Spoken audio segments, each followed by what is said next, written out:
조갑제 TV 시청자 여러분 안녕하십니까. 2024년 5월 8일 오전 11시 30분입니다. 내일 윤석열 대통령이 정말 오래간만에 기자회견을 갖습니다. 그런데 어제 오늘 아주 예민한 내용이 언론을 통해서 공개됨으로써 내일 기자회견 때 기자들이 질문할 거리가 많아졌습니다.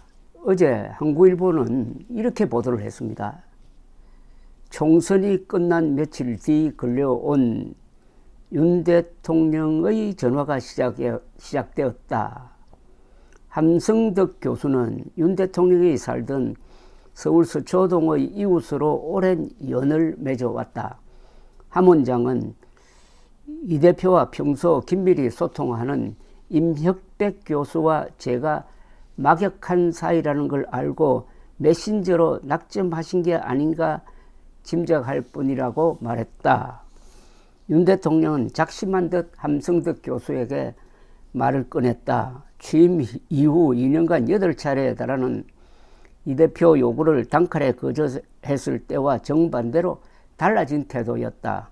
답답함 때문이었다. 윤 대통령은 아무리 좋은 정책을 세워도 정치가 도와주지 않으면 국민들에게 가 닿지 않는다는 걸 깨달았다.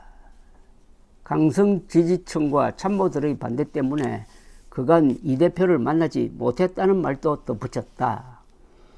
역대 대통령의 결단을 돌이켜보며 용기를 얻었다. 윤 대통령은 박정희 전 대통령의 경부 고속도로 건설, 노무현 전 대통령의 한미 자유무역협정과 이라크 파병, 제주 해군기지를 사례로 언급했다. 당장은 인기가 없고 지지층이 격렬히 반대하더라도 국익을 먼저 생각해야 한다는 것이다. 위대한 업적을 남긴 전임 대통령들과 역사적 산책을 통해 깨달음을 얻었다고 윤 대통령은 강조했다고 한다. 의대 정원과 임금개혁 등을 거론하며 남은 3년 성공하기 위해서라도 이 대표와 국회 정치의 도움이 있어야 하지 않겠느냐며 진정성을 잘 전달해달라고 당부했다.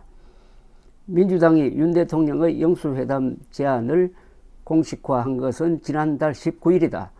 한국갤럽에서 발표한 대통령 지지율이 23%로 역대 최저치를 기록한 지 불과 5시간 뒤에 영수회담 소식이 들려왔다. 이를 두고 지지율이 추락한 윤 대통령이 떠밀려 회담에 나섰다는 해석이 바다했지만 함 원장은 윤 대통령은 그 전에 이미 이 대표를 만날 결심을 굳혔다고 밝혔다. 자, 이게 한국일보를 통해서 공개가 되었습니다.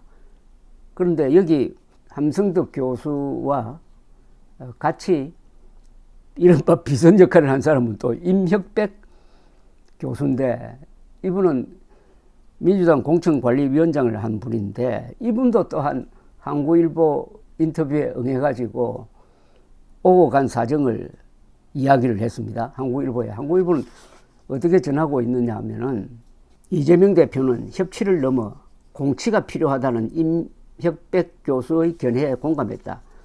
대통령이 시혜적 차원에서 야당과 협력하는 협치를 넘어 대통령의 고유 영역인 국방과 외교 영역을 제외한 모든 민생 영역을 공동으로 통치하고 책임지는 공치에 나서야 한다는 취지다. 이건 물론 이재명 대표를 한국일보가 취재해서 확인한 게 아니고 임혁백 교수의 이야기입니다. 자, 그렇게 해서 이제 함성덕, 임혁백 두 사람 사이에 메시지가 오고 갔는데, 한국일보는 이렇게 기사를 썼어요.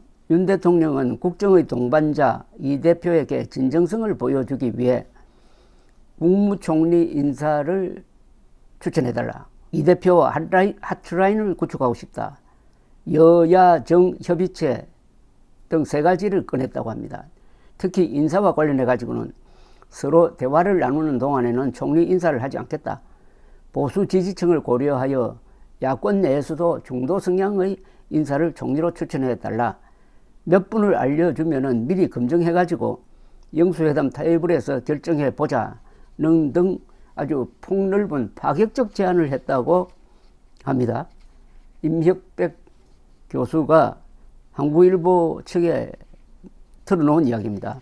그런데 함성덕, 임혁백 이렇게 메시지를 전달받은, 윤 대통령의 메시지를 전달받은 이재명 대표의 반응은 시큰둥했다는 겁니다. 한국일보 이야기입니다. 국정기조 전환을 우선했기 때문이다. 윤 대통령처럼 그립이 센 분 밑에서는 허수아비 총리를 임명해봤자 의미가 없다는 취지였다고 임명혜 교수는 설명을 했는데, 그래서 자기 총리 인선은 자연히 뒤로 밀렸다는 겁니다.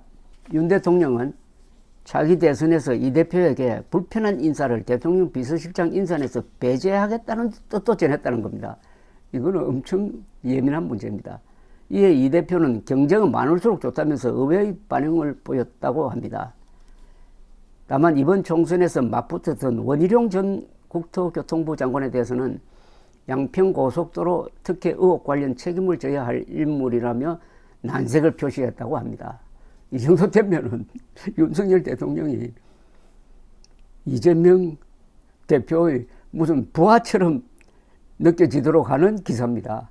한편 윤 대통령은 허심탄회한 속내도 전했다는 겁니다. 이 부분도 임혁백 교수의 이야기입니다.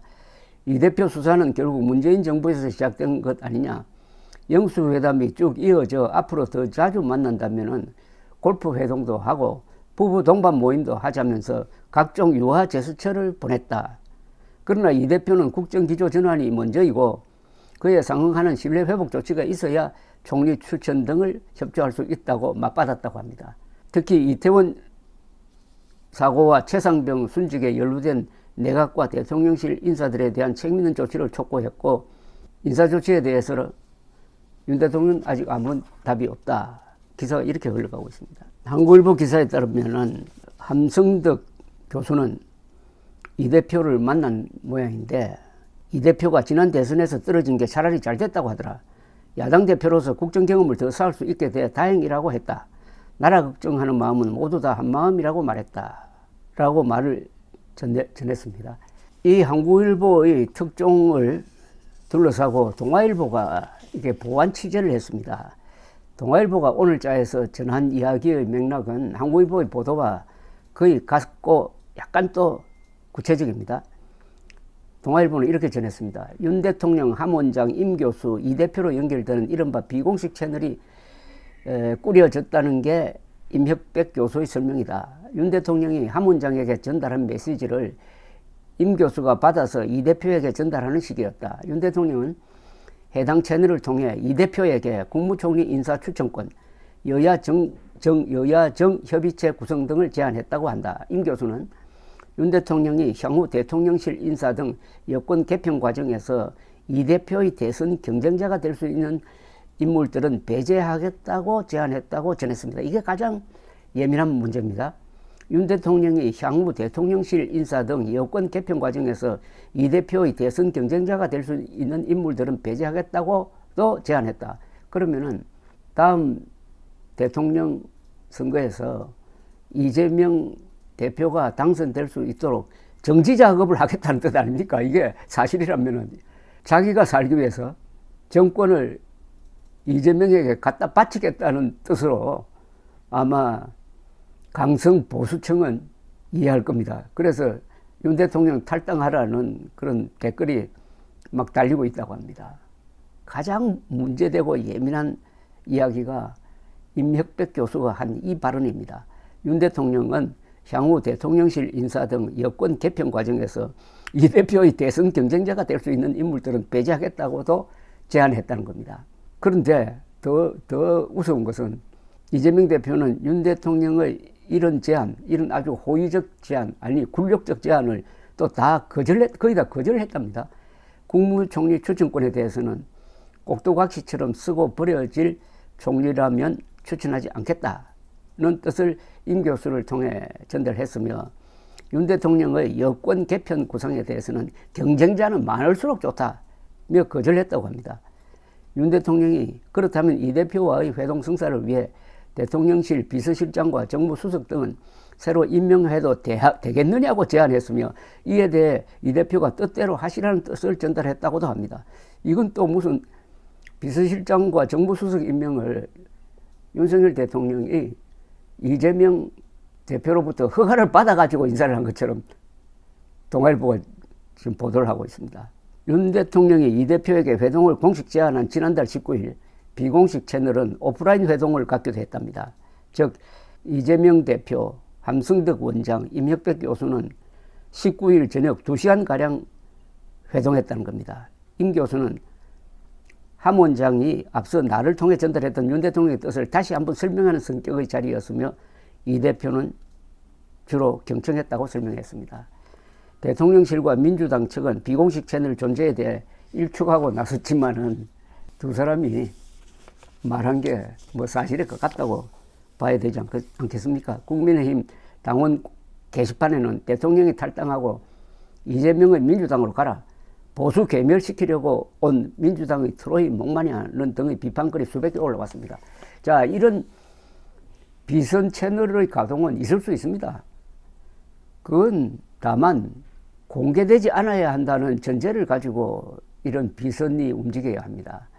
또 입이 무거운 사람을 써야 합니다. 그런데 윤석열 대통령은 어떻게 입이 가벼운 사람을 썼느냐, 어떻게 며칠 되지 않는 윤 대통령 이 대표 회담의 막후 이야기를 어떻게 기자들한테 털어놓습니까? 이런 이야기는 죽을 때까지 안 하는 겁니다. 그 내용도 끔찍하지만은 이런 사람을 참 잘못 알아보고 밀사로 써야 할 사람은 신중하고 정직하고 묵직한 사람이라 해야 되는데 이렇게 어떻게 가벼운 사람을 메신저로 썼다가 이렇게 창피를 당하느냐. 내일 기자회견을 망칠 수도 있습니다. 그러나 그 내용을 보면은 윤석열 대통령이 보수 괴멸의 역사적 사명을 띠고 이 땅에 태어났다는 요새 유행하는 댓글이 결코 우스개가 아닌 것 같은 불길한 느낌을 줍니다. 감사합니다.